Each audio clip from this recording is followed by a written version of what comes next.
Hello, everyone. Are you wondering what is an average salary of a construction worker in Iceland? Let's explore. Construction is one of the better paying sectors in Iceland due to high living costs. The average annual gross salary is about $61,000, which comes down to around $5,100 per month.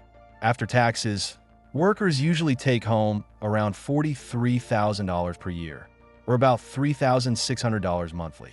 Where you work makes a difference. In Reykjavik, wages are higher, while workers in smaller towns may earn slightly less.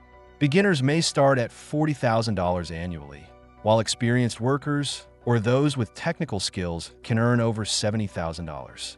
In most cases, having a university degree is not required, but those with one may move into higher-paying roles like construction management, while those without it usually stay in lower-paid labor positions. Please like the video and share your salary in the comments. Thanks for watching, and see you next time. Goodbye.